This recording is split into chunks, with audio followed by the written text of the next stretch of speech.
So we're mindful of everyone's time. Good afternoon. Thanks for joining us. I'm Michelle Dunnick, the Director of Events and Investor Relations at United Way of Southeast Louisiana.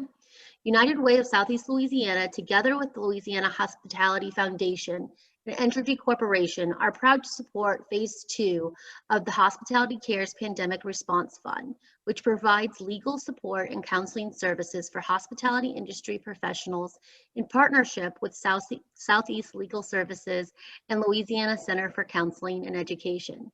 To access counseling services, call 504-864-7858 or email lcce@loyno.edu.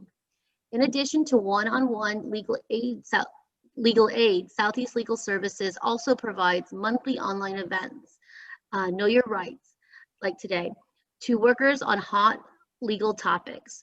For a list of topics to register for these free online events, visit unitedwaysela.org/hospitality cares events.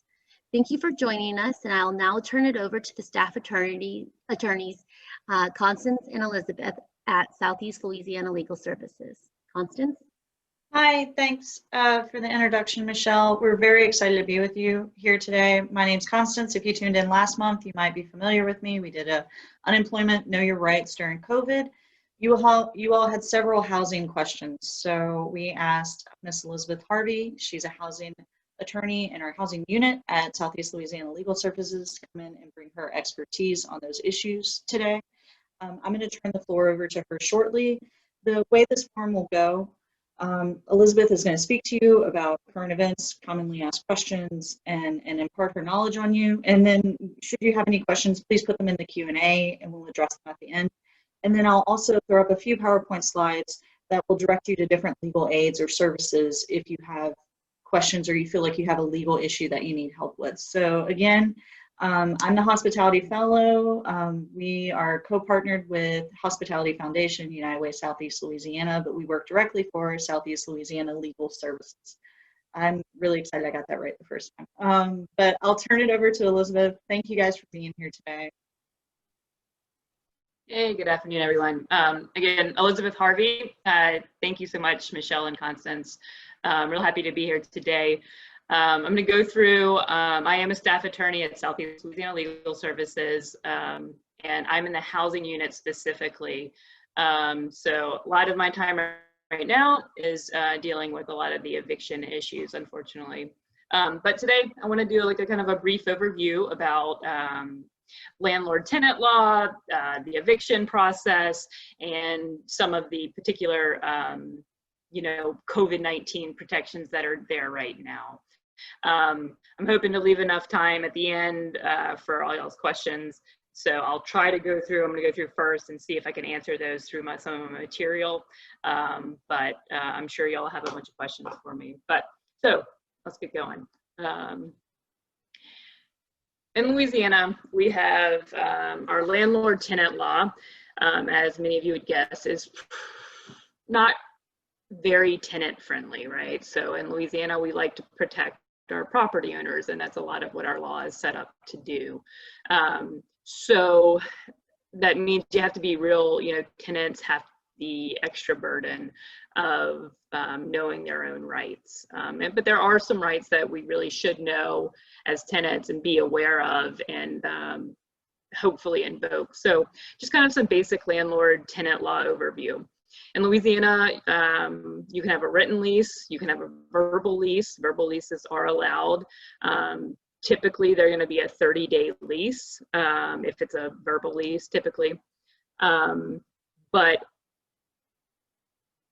landlord tenant law is like contract law, right? So it's an agreement between you and the landlord. That's unless there's something like illegal written in the lease, that is the law. And a written lease, that's the law between you and the tenant and the landlord, right? So every written lease is going to be different. There's going to be, you don't have to sign a lease if you don't agree to a lot of things. And I know in New Orleans and surrounding areas, sometimes that's really hard to do, is like, even though you don't like a term in your lease agreement, you sign it anyway because, you know, affordable housing is an issue here in terms of, we also have housing shortage here. So sometimes we're kind of forced to sign things that we wouldn't want to, but you are able to negotiate. So just know that it is possible. I'm not saying that, you know, you're gonna get the results you want, but you can negotiate a lease. So if you read through something and you're like, wow, what does this mean? You know, talk to your landlord about it before. Get it in writing though, because a lot of times, say you have a written lease and your landlord agrees afterwards to say like, oh yeah, you can have a pet, but he never puts that in writing. Say worst case scenario, you end up in court and they say, well, here's your written lease and it doesn't say anything about a pet.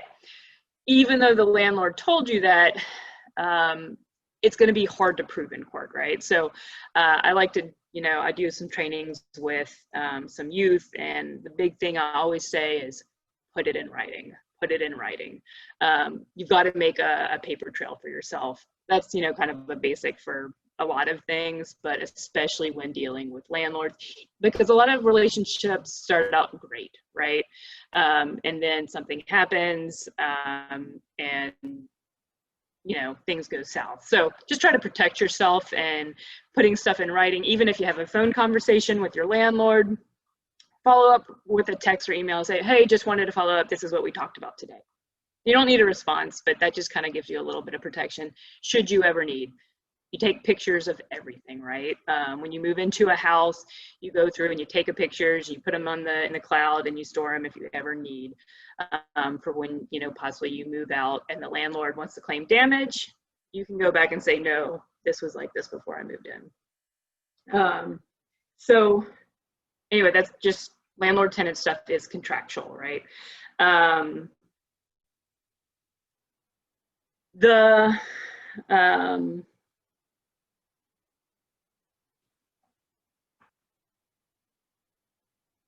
This is a big one, and I know we're going to get to some of the stuff y'all probably want to talk about more, but repairs and for tenant comes up a lot. Like, how do you, if a landlord's not fixing something, right? And that happens a lot, especially with ACs, we got leaking roofs, a lot of that kind of stuff. What do you do if you have a repair that needs to be made? So first, look to your lease. If you have a written lease, look there first. It may have the, you know, in the lease, it'll say the guidelines of what you absolutely need to do. Maybe your lease doesn't address exactly what can be done. So this is the basic, you know, tenant protections. We call it repair and deduct. So say you have a broken window. You have to first notify your landlord. Say, Mr. Landlord, this window has been broken. I don't know what happened, or I do know what happened, but it needs to be fixed. Let me know what can be done. You then have to give them a reasonable amount of time. Louisiana law doesn't say what reasonable amount of time is, right? But you have to give them a reasonable amount of time to fix it. And sometimes you may have to ask more than once. If they don't fix it, it's called repair and deduct. You can say, okay, Mr. Landlord, I'll let you know about this. It still really needs, it's been, you know, 2 months and I've got this broken window, and it's letting all the cold air in. What you can do is you can have a professional who comes out, you know, gives you an estimate. You say, Mr. Landlord, I'm going to have this professional do this repair work. Unless he says, okay, I'm fixing it today, or like fixing it ASAP, and he actually puts a plan into place, you go ahead and have it fixed, and then you deduct. You give the receipt to your landlord and you deduct that out of the month's rent. So the problem though is what happens is, say you have an air conditioner that's broken. You're like, okay, that's going to cost $2,000. That's like 2 months rent. And I can't even afford that out of pocket. If a landlord really isn't holding up to their end of the bargain, they're not making repairs, you can't afford to make the repair. What the remedy in Louisiana is, you can't exactly force a landlord to make a repair. What the idea is that a landlord would want to make the repair so that he continue to receive rent, right? So if he doesn't make the repair and it's a necessary repair, there is you are able to early terminate a lease. At this point, I might maybe actually call Southeast Louisiana Legal Services or talk to an attorney just to make sure you've done the process correct. But if they're not doing what they need to do, your remedy is to leave the lease early without penalty, right? So you want to try to get your deposit back.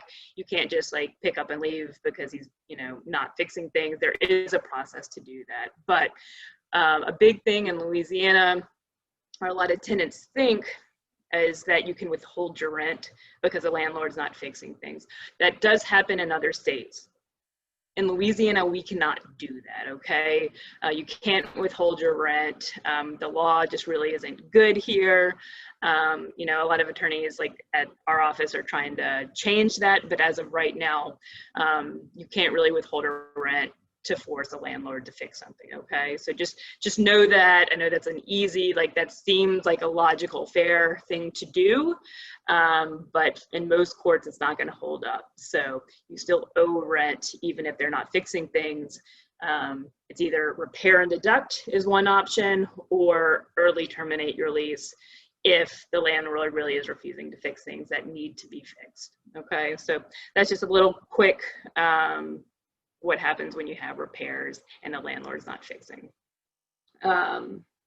So this is a big one right now. Unfortunately, as we all know, we're going through a global pandemic. I don't need to tell anyone that. And it's been very difficult for, with loss of jobs, with additional expenses right now. A lot of people are just not able to pay rent. And they're getting behind, and that leaves them for the potential of an eviction process. So let me just go talk a little bit about the eviction process in Louisiana. Before we get to non-payment, okay? So if you're in say you're in a month-to-month lease, a 30-day lease, you are still required, a landlord doesn't have to have reason. Your lease is expired. They can say, all right, it's time, I want my place to do something else, or I have other thoughts. They don't even have to give a reason. They can just give you simple 10-day notice. 10-day notice that says, here's your notice to vacate, we're not renewing your lease. And that's it. You're expected to be out at, whatever the 10 days is, okay? So unless you're in a written, in a 1-year lease, say it's still an ongoing valid lease, there aren't really any protections in Louisiana for that, right? You don't have to have specific cause if you aren't protected by a longer lease. If you are in a written lease, they can also still, for any kind of lease violation, a landlord can still try to evict, even if you are still in a valid 1-year lease. Say you sign this in January and it's not done until December, you still got 6 months in this lease. If a landlord alleges, say, a lease violation, that you have too many people in the house, you are only supposed to have this amount of occupants, you're smoking in the house, you have these pets, you're leaving trash around, they can come up with a lot of things. Again, depending on what's in your written lease, but they can definitely make a argument in court fairly easily for a lease violation. But in that case, so that's a for cause, right? That's they have to give a reason for that to try to early terminate your lease. So in order to do that, they sometimes in a written lease, you may waive notice, right? So that's one of those things to be aware of in your lease, that you may waive it, or when you signed it, it says that you don't have to give, or the landlord doesn't have to give you notice when there's a lease violation, and they can go straight to the eviction court, right? However, if that's not in there, they're supposed to still give you 5-day notice. Some leases have things that say there's a notice to cure, that they have to alert you of the issue, and you have a certain amount of time to correct the issue before they can go to court, right? So again, you have to look at what's in your written lease.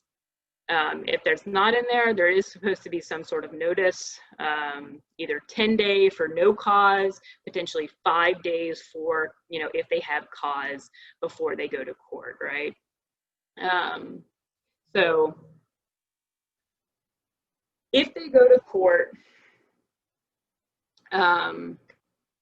in Louisiana, it can be a fairly quick process, right? So they still have to go, if necessary, they have to give the appropriate notice to you. That can come directly from the landlord. That doesn't have to come from a court. Sometimes a landlord will go to a court or a constable who will also provide notice. They pay for that, but that's actually not necessary, or it's not like, unless it's required in the lease, it's not, the notice can come directly from the landlord. However, after that notice has expired, the next step for the landlord to do an eviction would go do a filing with the court. Now in Louisiana, that's different things. So depending on the amount of rent you pay every month, if it's less than $3,000, typically a landlord is either going to be filing with an Orleans parish, it's with a city court, like first city court or second city court if you're out in Algiers. In our surrounding parishes like Jefferson, St. Bernard, St. Charles, Plaquemines, they're first typically going to be filing that with a justice of the peace.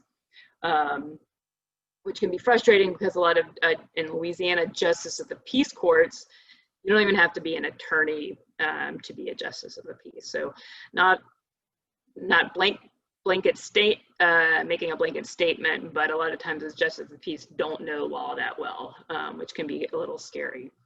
But once they go and file for the eviction with the court, they're supposed to give a reason why they are filing. The landlord has to give a reason for why they're filing. Then what happens is a constable or a deputy has to make service. So they come and service, all it has to mean is putting it, simply attacking it on your door.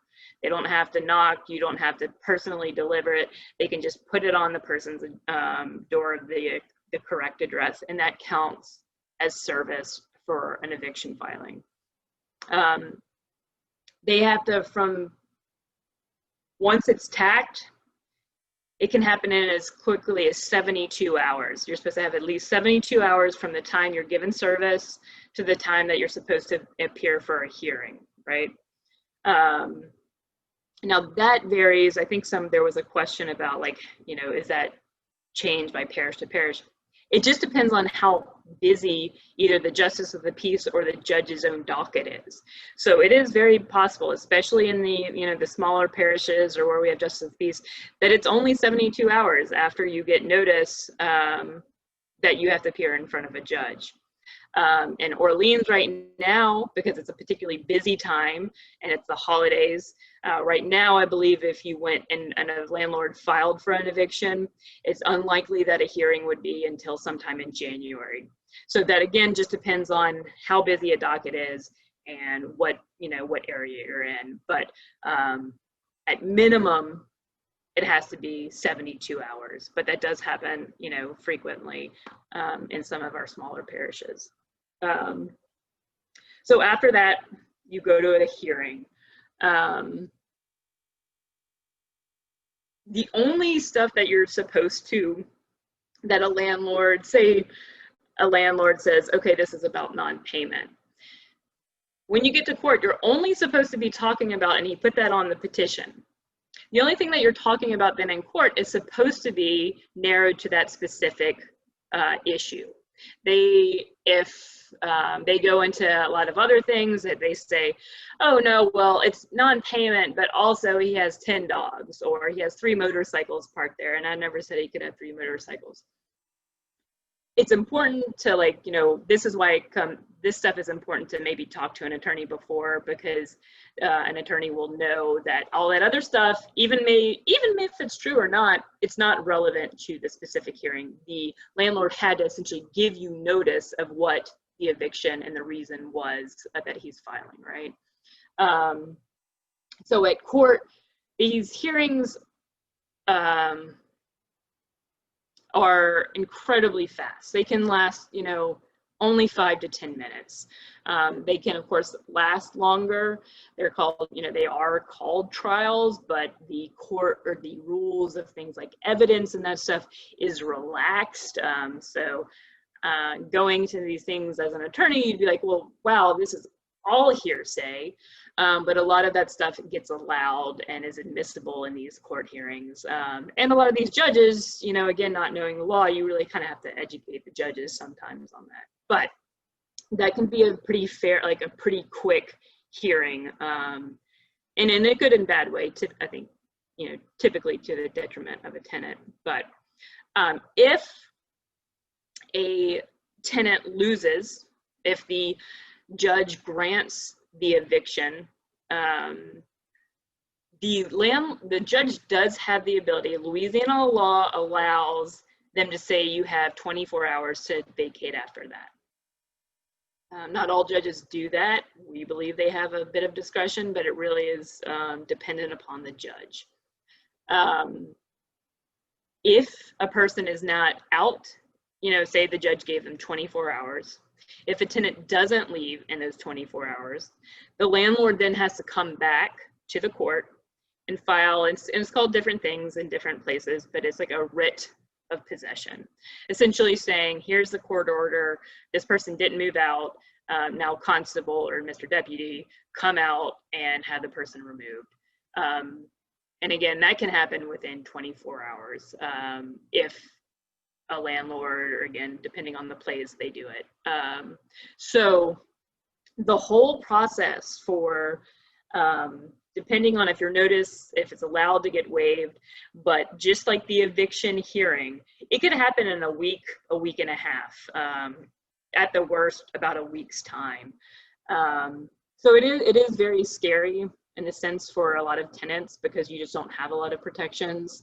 For lease, so for like lease violations, say they're alleging that you have too many occupants or you didn't maintain the yard.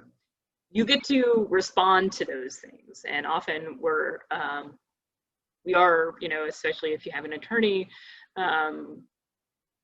you are able to defend against that stuff. A lot of times judges will say this doesn't rise to the level of a lease violation, but a lot of stuff is more difficult to win, especially if you're in these small places and the justice pieces happen to be friends with the landlords. We know, I mean, even in Orleans Parish, we know that it's essentially a small, big city, right? So that's scary, right? It's a quick process. If right now with COVID-19, we've been somewhat successful. We've had some protections. I don't know if any of you have heard, but I'm sure some of you have, about some of the moratoriums that have taken place or that have gone into effect. For a little while, we had a governor's order that was protecting us in the spring, protecting tenants from evictions in the springtime. That went away. In the summertime, under the CARES Act, there was some protections for folks who either receive some sort of federally subsidized rent, so like your Section 8 people, public housing, low income units. Some of that was being protected from eviction. If a landlord had a federally backed mortgage, they also couldn't go through with an eviction. The CARES Act, as of right now, there's only a little bit left in terms of the protections that remain for tenants. And what we argue is that they're still required, if you have like a federally backed mortgage, that as a landlord, you're still required to give 30 days notice, even if in normal times you aren't required to do that, right? So there's a little bit left from the CARES Act, protection-wise. What we're at right now as our biggest protection for tenants during COVID-19 is the Center for Disease Control order. That's the CDC's order, and under an executive order. The intent of that is to say or what it says is for tenants who are unable to pay, and and you have to declare this. It's a proactive thing. It's not a blanket protection for anybody. A tenant has to take the proactive step of, signing a form. And that form under the CDC order, it says, I agree that I'm not making more than $99,000 this year if filing as a single individual. I have lost some sort of income or, have had, financial hardships during this time. It doesn't say specifically due to COVID, or the pandemic, but a lot of stuff is just so connected to that it doesn't matter so much. It says that if you were to become evicted, you would either become homeless or have to move in with someone else. It says, I've been trying to find any kind of governmental rental assistance and doing my best to find any kind of assistance. And moreover, that I understand that my rent is still due. Any fees, and that's, stuff, including like your late fees, all of that is still due. A landlord still has the right to charge it. It just means that, and if all those things apply to you, and you sign it and you declare it and you have to give a copy to the landlord, the CDC protection through the end of this year, through December 31st, says that a landlord cannot evict for non-payment. Okay, so that's still pretty specific and still fairly narrow protection, but it is helping a lot of people right now, especially in New Orleans when we have, we are a tourist-based economy and we have so many folks working in the hospitality industry. So it is actually helping a lot of people, or it has been putting off some stuff. Although right now, I wish could tell us that we had good news right now, but as of right now, it is still set to expire December 31st. So unless Congress or someone else does something, this protection ends in 21 days. So what it does though, or what's happening, functionally right now, especially like in Orleans Parish, the judges have just been, a landlord can still file it, and the landlord says this is about non-payment. We say, we talk to our clients who agree that they are a covered person under the CDC order. They give that copy to the landlord. The courts in Orleans have mostly just been continuing these. They're not dismissing them, they're just putting them on pause. So a lot of this stuff we will revisit right now in Orleans at the end of January. In Jefferson, a lot of the little justices of the pieces are actually dismissing and telling landlords you can refile again January 1st, right? So that's all about non-payment, which is huge. But what landlords also are understanding or catching on to is that the CDC order doesn't cover things or other lease violations. So, or lease expirations. That's not explicit in this order either. So if your landlord hasn't really cared that you had a bunch of people staying there, or if you had 3 dogs when he only said you could have 1, even though they've been there the whole time, what a lot of landlords now are doing is saying it's not about non-payment, it's about these other lease violations, and they're filing for that. That's, they can still do that, and some judges say that's fine. Even if we know the real reason is about non-payment of rent, of course, that's why landlords, if you're not paying rent, they don't want that tenant, right? But that creates the problem of all these other lease violations. A lot of folks right now aren't protected by this. The other huge one that we're still kind of going back and forth at court right now, some judges agree with us, a lot of judges don't, and we don't have a definitive answer, is the lease expiration, right?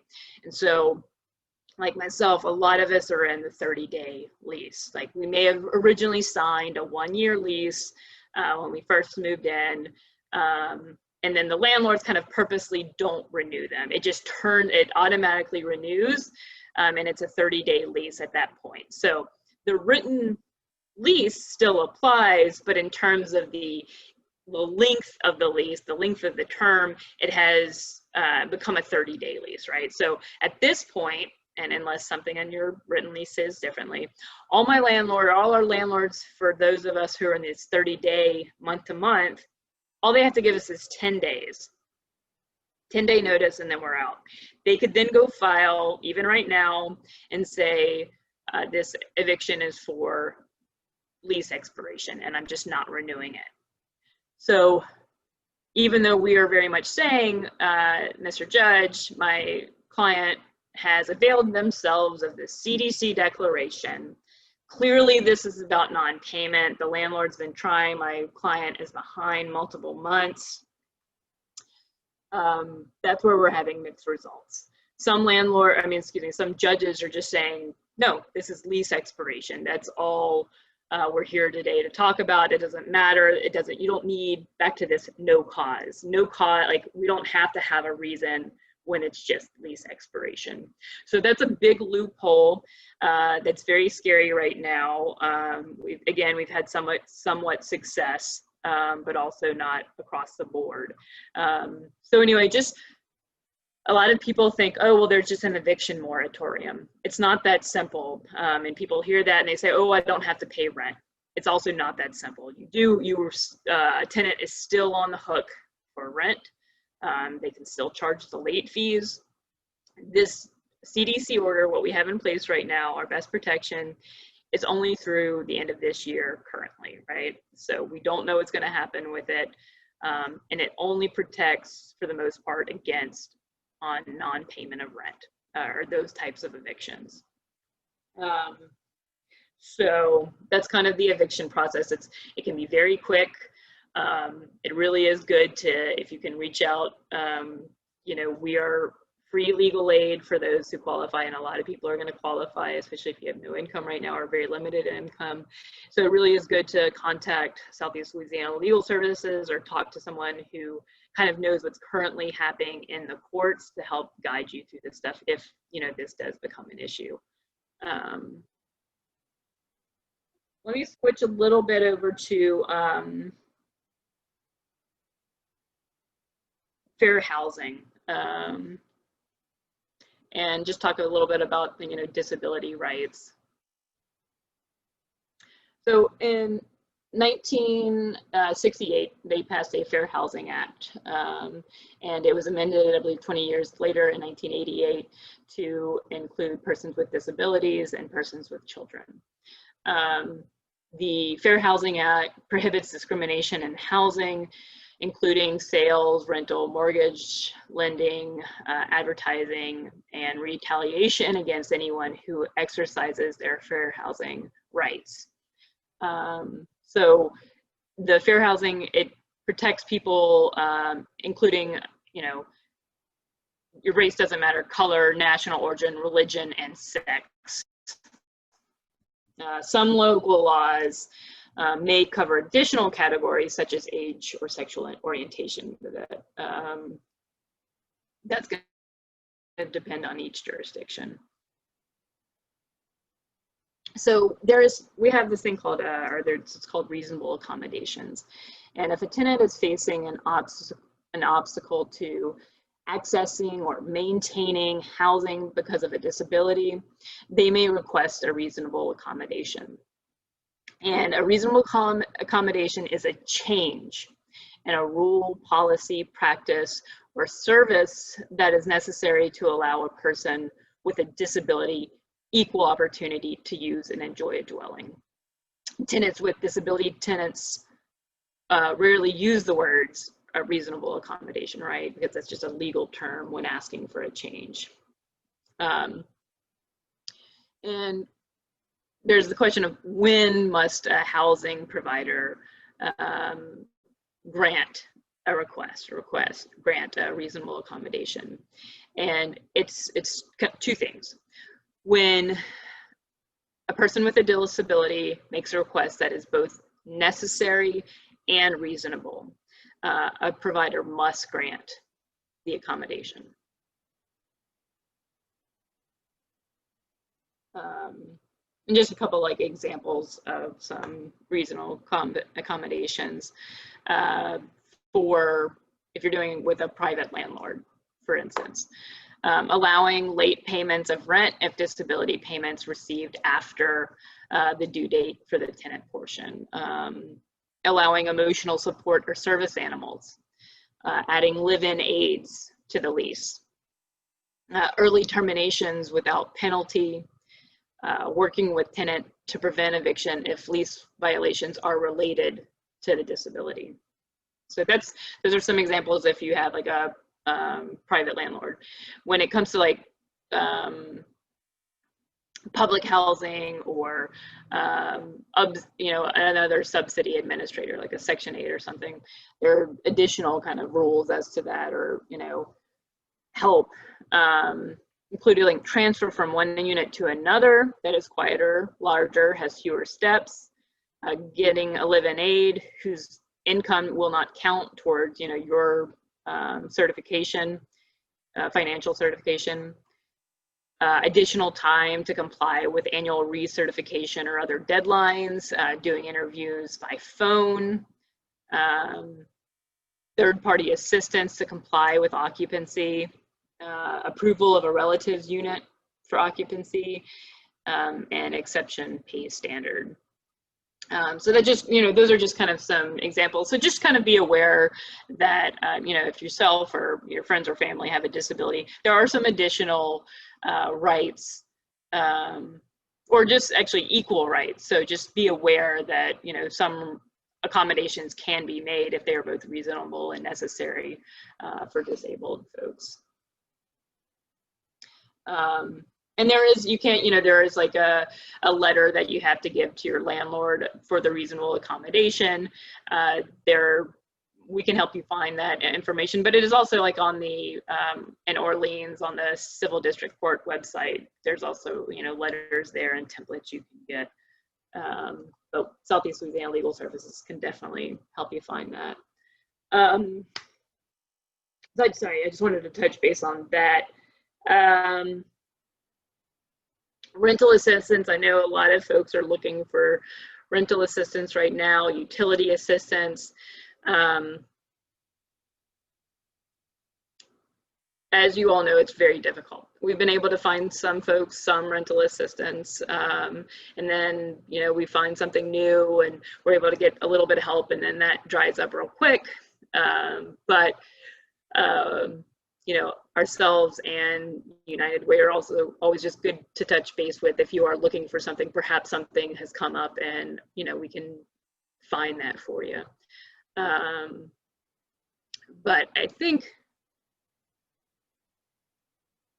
that's kind of just my overview on landlord tenant law and eviction stuff right now. But it really is important, if you are facing an eviction, if you get a notice from your landlord, if you get a notice from the court, please just know that there is free legal aid out there for so many people, and to really contact us, because there is a lot of like legal specific technicalities that an attorney is going to be able to, when they're reading your lease, that may not make much sense to a person who's not familiar with reading leases. There may be like these additional CDC orders that people just, unless you're in this field, have no idea about. So please let us, give us a call, talk to an attorney if you are facing something like this. If you have, other benefits issues, we'll also put you in touch with someone at our office who might be able to do something like that. But I'm gonna see if you guys have any questions.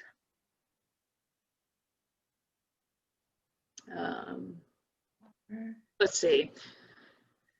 Should someone consider asking a landlord to create a new or revised longer-term lease if they are currently on a 30-day to allow extended protections? So yeah, I mean, so this could work both ways, right? So if you're planning to stay in that lease, or in that, in the apartment or house, typically you want to be in a 1 year, or a lease as long as you can, if you know you really are going to be there. Some people like the flexibility of the 30-day lease, but I will say right now, there do seem to be more protections with the way current, situations is if you do have a longer lease, at least that is typically going to be right now safer. But again, if you need more flexibility, if you want to try to leave too, you also don't want to put yourself into a longer lease than you can be there for, because then if you do leave early, you may be facing additional fees, you may lose your deposit. So it's just something to think about. Right now, a lot of landlords, if you're behind on rent, a lot of landlords are not renewing leases, or they're just leaving it at the 30-day lease. And a lot of landlords, it works for them. It's, it's better for them that they have their written lease, but then they could kick you out fairly quickly. So yes, I would say generally, if you can get in a longer lease and you really are planning to stay, that's going to be a little bit safer and have you a little bit more protections there. Let's see. If someone is served with an eviction notice, what is the most direct way to get into the SLLS system for guidance or assistance? This question, they're assuming we do have a high demand and review intake process. Yes, we do. I think, unfortunately, and unsurprisingly, we probably have gotten the most evictions, or most evictions are happening right now, even I think compared to post-Katrina, but I don't have the exact numbers. So yes, it is high demand, but we have a intake line. And in normal non-COVID times, we do like in-person intakes several days a week. Right now, we're mostly just doing by phone. I think there's also an online application. And I believe Constance is gonna help me at the end of this and post our number. But there is an intake line, it's 504-529-1000, extension 223. Again, it'll be posted. But that you call, you leave a message, you typically get a call within 1 to 2 days, just depending on the call load of that we have on our end. And then somebody's gonna talk about what's going on to see if you qualify, or, we just also don't have the capacity to do everything. But if you have an eviction notice, we're most likely going to be stepping in and helping you on that. Let's see. If served, what are the other immediate steps to take besides calling us? Definitely call us. Get all your documents together. So again, depending on what it's about, if they're alleging lease violations, if you have a copy of your lease, you're going to want to get a copy of your lease. You want to get all your receipts together always. And again, if you don't do it now, always get a receipt for payments. So you just kind of like getting documentation together. If you need photos, do all that kind of stuff. But essentially like preparing all the things you may possibly need, putting it on the do not miss court. If you have a court date, the worst thing you can do is not show up to court, because if you don't show up, they automatically grant that eviction to the landlord. And if you have an eviction on your landlord, the biggest thing we try to do, and we really have decent success, is avoiding an eviction on your record. Because what happens with the eviction on your record, you may have trouble renting. A lot of apartment complexes and landlords, they do like a background thing, and if an eviction pops up, that's problematic for them. So that can cause you an issue to be able to find new housing, right? They can also report that to the credit reporting. Having an eviction on your record really just can follow you around for a long time.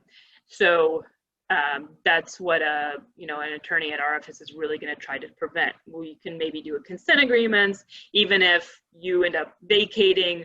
We're just going to do the most we can to avoid an eviction. So call us, but also get all of your stuff together and go to court. Do I foresee the eviction moratorium being extended in 2021? I sure hope. I know there are some talks and progress, but Honestly, y'all's guess is probably as good as mine right now.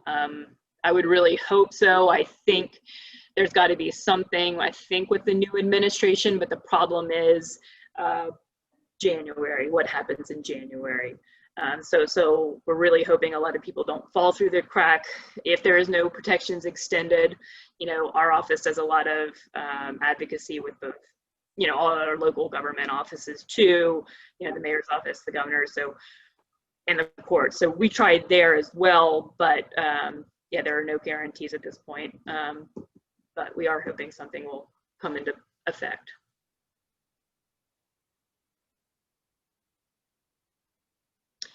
Does our office help with referrals in case someone does lose and is homeless? So we will, Southeast Louisiana Legal Services, and Constance, correct me if I'm wrong, but typically we're unable to find new housing for folks. You know, we might be able to, we may have some information about places that have openings. We know, you know, we may connect you with other local partners like Unity. You know, we will find whatever resources we can, but our organization specifically doesn't necessarily find new housing. But say you lose, still contact us. Like maybe you forgot, you didn't even know that you could have had an attorney, worst day ever, you go to court by yourself, you lose.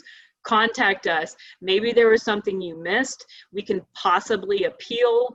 We can possibly take, you know, do a motion for a new trial.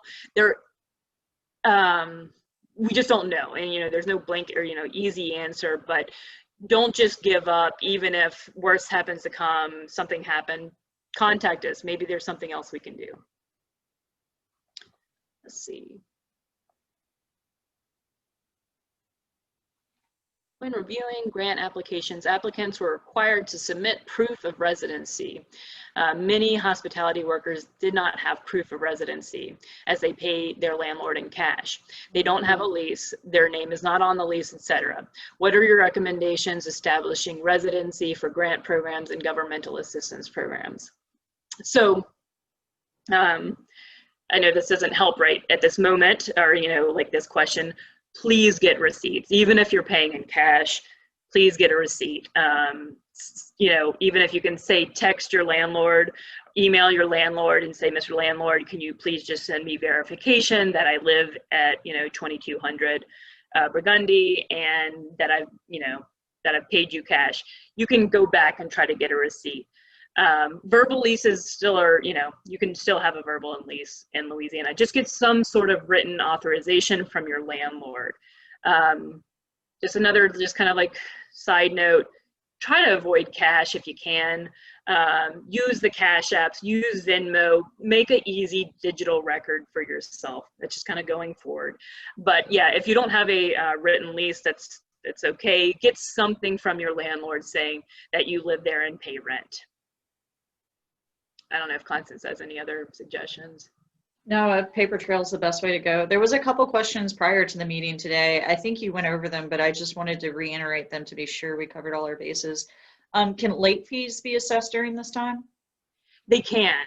So even with the CDC moratorium, and even when you have availed yourself of that CDC declaration, fees can still be assessed.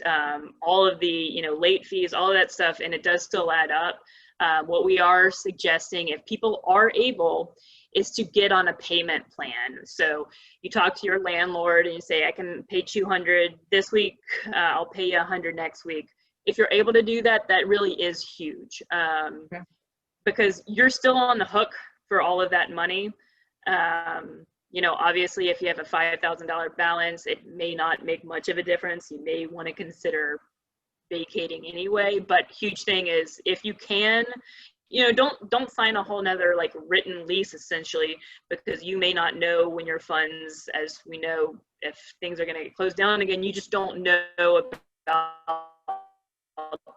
the safety of your income. But if you can, go ahead, communicate with your landlord, make payments, because what happens is a lot of times landlords just get, you know, they're not getting all their rent, but they get upset, and a lot of landlords can be jerks. A lot of them are, not all of them, but communication with a landlord can go a long way, if you do have a landlord that's kind of like open to that. I had something that I kind of thought maybe you could extrapolate on, because as a tenant myself, I was in a situation where you don't necessarily deal with the property owner and you deal with a property manager, and the property managers won't bend for you, but if you can get to the owner, and there was times where I circumnavigated the property manager and I went directly to the owner and said, hey, this is my COVID story. This is what I got going on. And they worked with me. I don't know if your clients have experienced that. Yeah, definitely. Right. That's great. No, I think, sorry, go ahead. No, and I even made note of that earlier because I was recently signing a new lease and I was dealing with a realtor.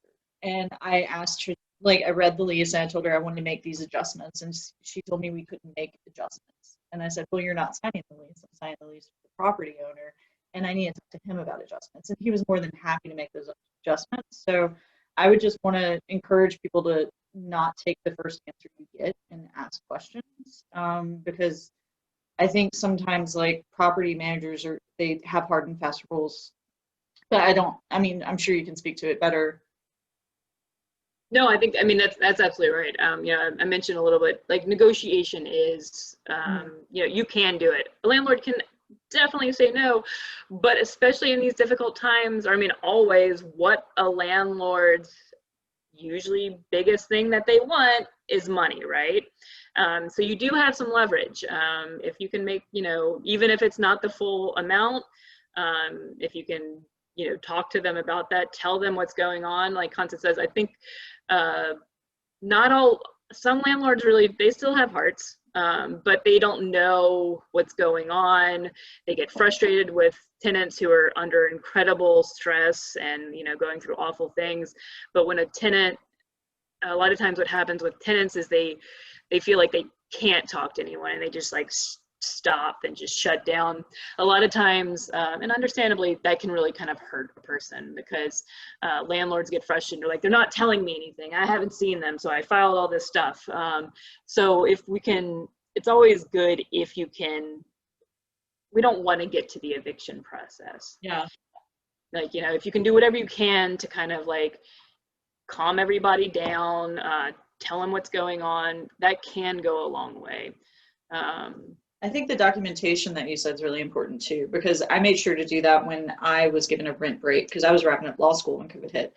And it was like, I texted him and I said, hey, you got this payment on Zillow. It's a rent. It's a rent reduction, not a later payment, like those things. So that way, when the lease is wrapping up, he wouldn't say like, hey, I want the rest of that month and things like that. So I think that's really important. There was one more question I think came into the chat. Oh, sure. Do you recommend documenting the payment plan discussions? Like Constance was just saying, I recommend documenting essentially everything. And you don't have to be like nasty about it. You just say like, do the verbal thing. Obviously I like to talk to a lot of people in person. It's easier that way. You're not losing certain things if you can. Also, we're in, COVID-19 times. So, but yes. So again, if you follow up and say, okay, just want to make sure this is what we talked about, and send it through your text or through an email, I think that's definitely the best way to go. What I was saying in terms of like, I'm a little weary of, and maybe it's fine for you, but everybody should consider, if you're doing a payment plan, not over promising, right? So don't say, unless you can, I'm going to make $500 payments every week for the next 10 weeks. That's going to be real tough for some people. So I don't necessarily want, or I'm advising clients not to put like an additional, writing. Just say, Mr. Landlord, I'm going to make, by the way, here's $500 this week. I will do my best to have another payment in 2 weeks, or something like that. Leave it a little bit more open-ended.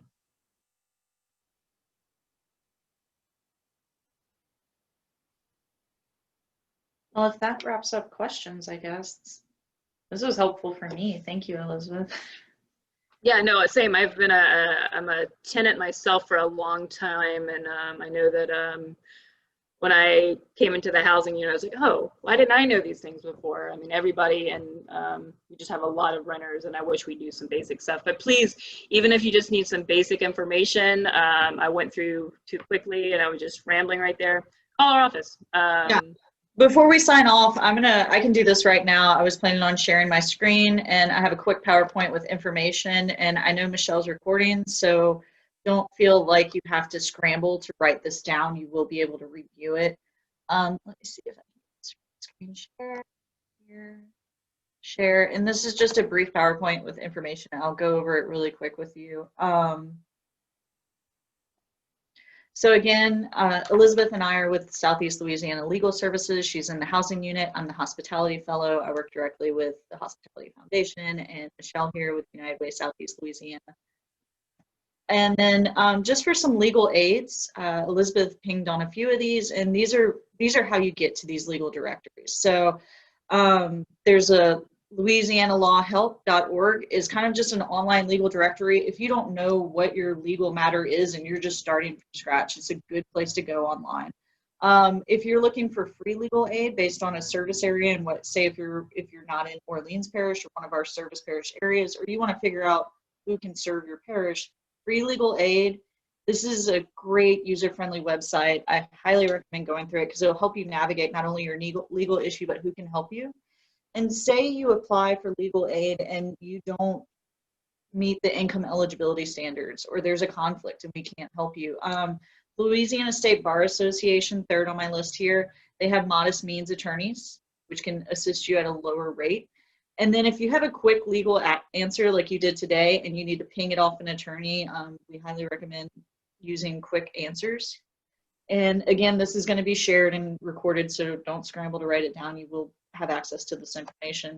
And then if you're looking to contact us, Southeast Louisiana Legal Services, I have a quick snapshot of the parish areas we do serve.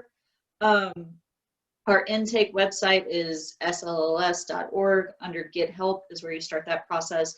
You can call our general intake hotline if you're watching today and you have a housing unit question specifically, or you feel like you need an attorney.